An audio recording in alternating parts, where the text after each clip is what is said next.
तो प्यारे class 12th के छात्र एवं छात्राओं, आपका एग्जामिनेशन नज़दीक है और इसी के लिए मैं अब आपकी जो पोइट्री है और आपका जो स्टोरी वगैरह है उसका मैं शॉर्ट समरी लेके आ रहा हूँ।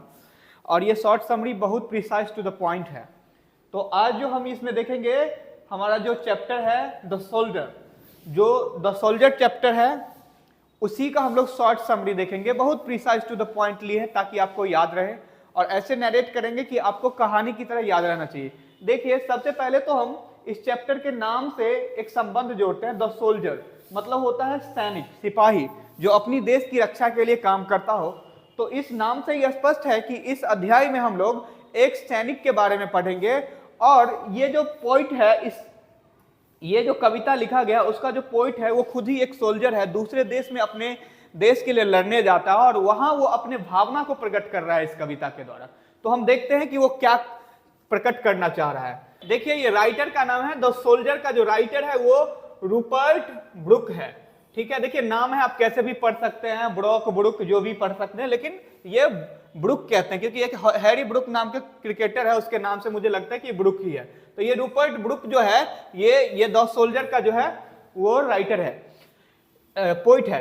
ही इज अ पोइट्रेटिक पोएम। देखिए, पैट्रियोटिक मतलब होता है देशभक्ति, यानी ये देशभक्ति वाला पोएम है। इसमें जो ये राइटर है वो अपनी देश के बारे में गुणगान करता है, बखान करता है, जो कि सभी देश के सैनिक करते हैं अपने देश के बारे में। अब देखिए, कहते हैं कि the patriotic poem written by during the First World War. और ये कब लिखा गया है? तो फर्स्ट वर्ल्ड वॉर के समय में, जब फर्स्ट वर्ल्ड वॉर हो रहा था तो ये सैनिक थे उस समय में, और ये अपने भावनाओं को, अपने देश के लिए जो भावना है उसको व्यक्त करना चाहते हैं।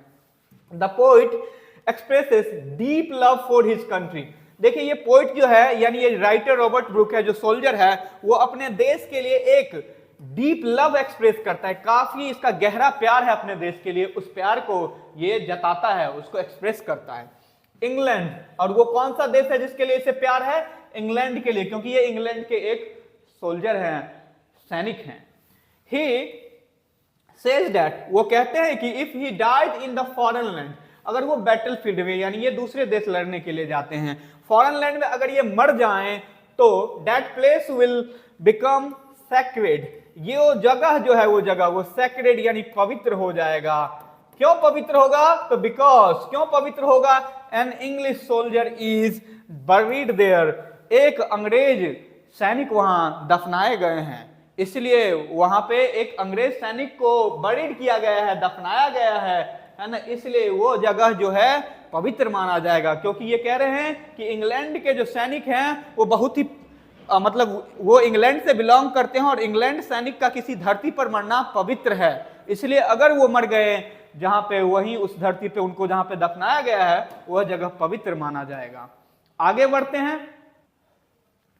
The poet believes that his body, thoughts and soul all belong to his Motherland.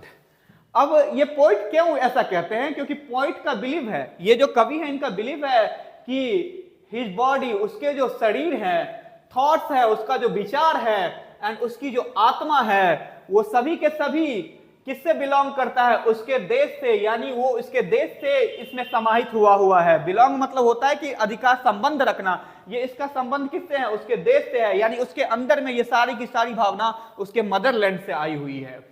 He feels proud to sacrifice his life for his country. और ये बात तो सही है कि दुनिया में जितने भी व्यक्ति होते हैं, खास करके सोल्जर के बारे में बात करें, तो जब वो अपने देश के लिए अपना शरीर को त्यागते हैं तो उनके लिए ये प्राउड की बात होती है, ऐसा कहना है, मतलब ये ऐसा ही होता है। He feels proud to sacrifice his life for his country, और वह गर्व महसूस करता है अपने देश के लिए न्यौछावर देकर अपने जान को, प्राण को। एंड सीज, और ऐसे वो देखता है, death in war as a noble, और लड़ाई में मर जाना नोबल है, उच्च दर्जे का है। नोबल मतलब उच्च दर्जे का, हम कहते हैं ना नोबल प्राइज दे दो, उच्च दर्जे का है मौत, इससे अच्छी मौत क्या हो सकती है? उच्च दर्जे का। तो sees death in war noble and honourable, और ऑनरेबल है, ये आदर योग्य है, आदर योग्य है, आदरणीय है, आदर योग्य है कि लोग उन्हें आदर करें इसके लिए। द पोएम रिफ्लेक्ट्स, अब देखिए ये पोएम क्या बताता है, रिफ्लेक्ट करता है, बताता है, किस चीज को प्रदर्शित करता है? द पोएम प्रदर्शित करता है, समझ गए कि नहीं समझ गए? प्रदर्शित करना, है ना। तो कहता है the poem reflects patriotism. Patriotism मतलब हो गया, पेट्रोटिज्म मतलब हो गया देशभक्ति। ऊपर साइड लिखे भी है हम, इसका मीनिंग कहीं नहीं, तो देख लीजिए। पेट्रोटिज्म मतलब होता है देशभक्ति। ये किसको रिफ्लेक्ट करता है? देशभक्ति को, आइडियलिज्म को, एक विचारधारा को, अपने देश के प्रति जो विचारधारा है उसको, डिवोशन को, समर्पण को, कि अपने देश के प्रति वो कितना समर्पित है ये सैनिक। टू द नेशन, नेशन मतलब राष्ट्र के लिए, देश के लिए कितना समर्पित है।